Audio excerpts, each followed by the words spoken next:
Hello, Forgotten Weapons. This is Bumblemeister, following up on the post asking for an ID on a bazooka yesterday. This is what I received from my neighbor. Two boxes, one of which contains an Israeli copy of the RL-83 Blindicide. Thank you guys for helping me figure out exactly which it was.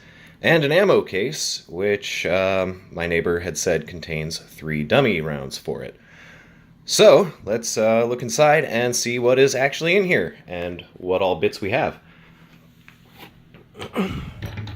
So as I mentioned in my first post, I was out walking the dog, and a fellow was taking this giant box out to the dumpster. He calls out to me, "Hey man, want a bazooka?" And obviously, yes. So here is the bazooka. It's got all its straps in pretty good condition. I put these back into where the wear marks had said that they had evidently sat, and lo and behold, it still fits great. So let's pull it on out. Got the blast shield over here as well. And see what we have. As I mentioned, blast shield.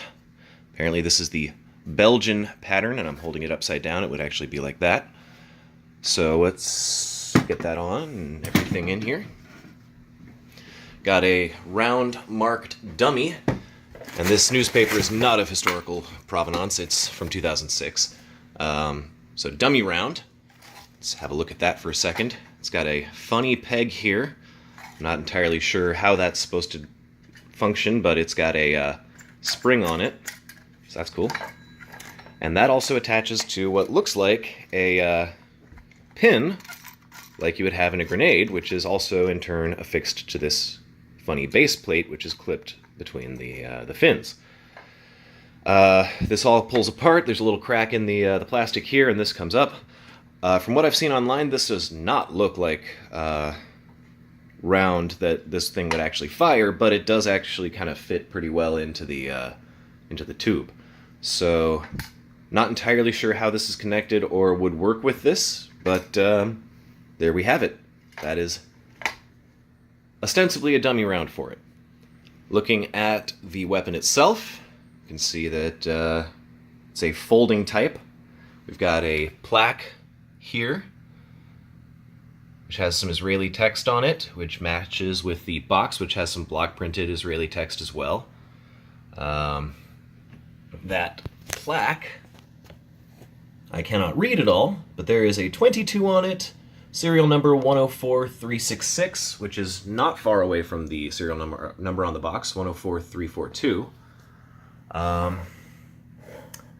There's an 83 there, which I now understand corresponds with the 83 millimeter size of the projectile. On the other side here, now upside down, so I'll turn the camera around, is another placard with matching serial number on the other piece of the tube. These are articulated with a folding hinge. There's a bunch of other bits and bobs, handle and piece of the sight over here. Let's pull it out and just have a closer look. So, here we are. One Blindicide looking at the other side. We've also got big carry strap in pretty good condition. It doesn't look like it's been really played with, certainly not for a long time. A gigantic hole bored in the side of it, which is part of the deactivation process. And down here we've also got the hammer, which is broken off at the very end. So that's also part of its deactivation. We can unfold this thing. We'll see if I can do that while also holding the camera. And the way to do that is, I have found, suspected from the beginning, with this little, what I thought was a locking pin.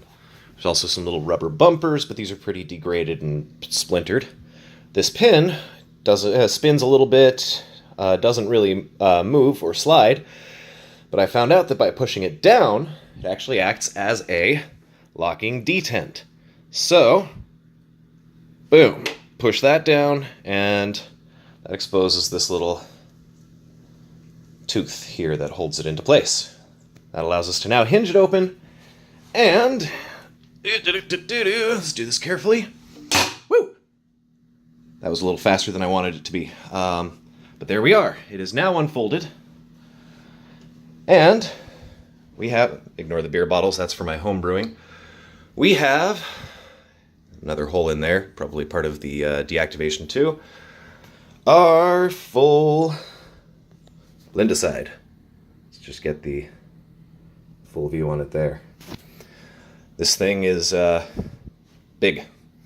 There's also a hole here where the shield fits into, and that fits into this little peg. There's also on the other side a little thumb catch that lets us go doo doo doo doo doo doo. There's that little detent pin. I hope I'm using all the right terminology. Thank you, Ian, for all of your videos in teaching us how to attempt these kinds of things.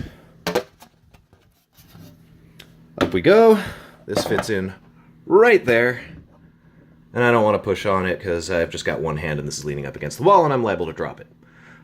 There's also a little thumb catch here that I don't know what that's supposed to do. It looks like it fits the slot. Maybe that's for use with a different kind of shield or a sight. I'm really not sure what yet. We've got our safety here. This is in fire position at the moment. This is safe for the front trigger thing, the only trigger. We've also got, at the back, another safety. I suspect that this would be used by whoever, by the second man on the team, the guy that would be loading the rocket. Because you'd have to load it, I suppose, and then you would ready this by moving it to fire position. Fire on the other side. This is already cocked. And then when we pull the trigger, it goes... Oh, I had it on the wrong side. That was safe.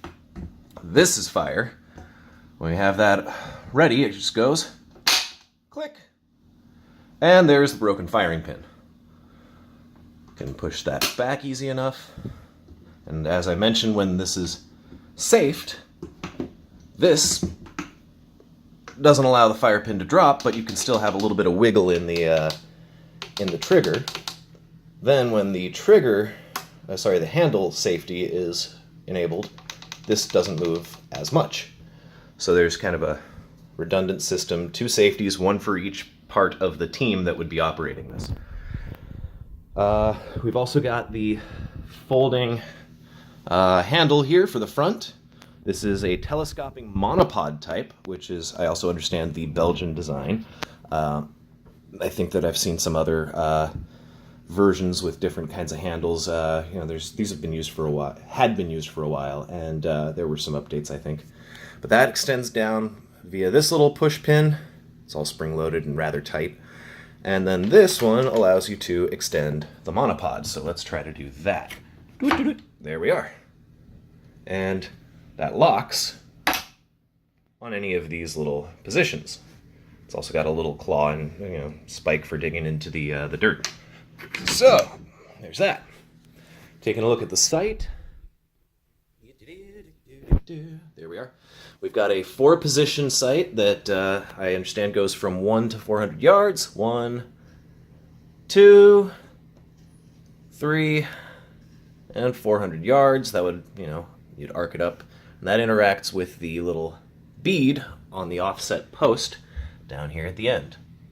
Yay, sights. So yeah, it's a freaking bazooka.